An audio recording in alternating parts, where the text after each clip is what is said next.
राजा ने एक जंगली सुअर राक्षसी से शादी कर ली थी। वह न सिर्फ उससे बेइंतहा प्रेम करता था बल्कि उसके साथ ताजा घोड़े की लीथ तक खाता था। पूरा दरबार उस गंध से बेहाल रहता, लेकिन राजा उसकी मोहब्बत में डूबा था। असल में 1 महीने पहले उस राक्षसी ने एक जादुई औषधि पी थी जिससे वह अरब की सबसे सुंदर राजकुमारी बन गई। उसकी रूप की चमक ने राजा को पूरी तरह वश में कर लिया, लेकिन यह सब एक चाल थी। वह सिंहासन पर कब्जा करना चाहती थी। दिन में वह सौम्य, शालीन और विनम्र दिखती, लेकिन रात होते ही असली रूप में लीक आने लगती। एक रात सैनिक जैसे ही दवा लेकर उसके कक्ष में पहुंचा। जब उसने सुना कि राजकुमारी को कोई बीमारी नहीं, तो उसे शक हुआ। असली अरब राजकुमारी दिल की बीमारी से पीड़ित थी और दवा के बिना जिंदा रहना नामुमकिन था। तभी उसे उसकी पूंछ दिखी और यकीन पक्का हो गया। उसने जादुई दर्पण से असली रूप देखने की कोशिश की, मगर राक्षसी की शक्ति बहुत ज्यादा थी। फिर वह अपने गुरु से एक औषधि लाया जो सच्चाई को उजागर कर सकती थी। उसने चुपचाप राक्षसी की औषधि से उसे बदल दिया। अगली सुबह राजा उसे शादी के मंडप तक लाया। भीड़ के सामने जैसे ही पंडित ने वचन पढ़ना शुरू किया, राक्षसी को शरीर में झनझनाहट महसूस हुई। औषधि ने असर दिखाना शुरू किया। वह डर कर भागी, लेकिन तब तक सबने उसका असली भयंकर रूप देख लिया। पर राजा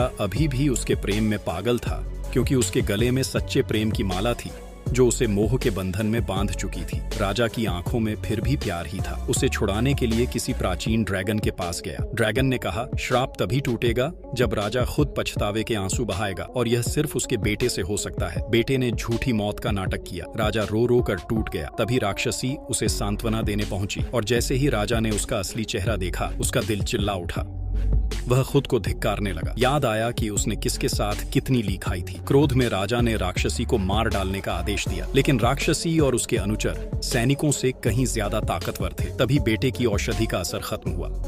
वह उठ खड़ा हुआ और एक ही वार में राक्षसी के अनुचर को खत्म किया। फिर एक और वार में राक्षसी को भी मार गिराया। सब शांत हुआ। अंत में राजा और उसका बेटा साथ भोजन की मेज पर बैठे चुपचाप टूटा हुआ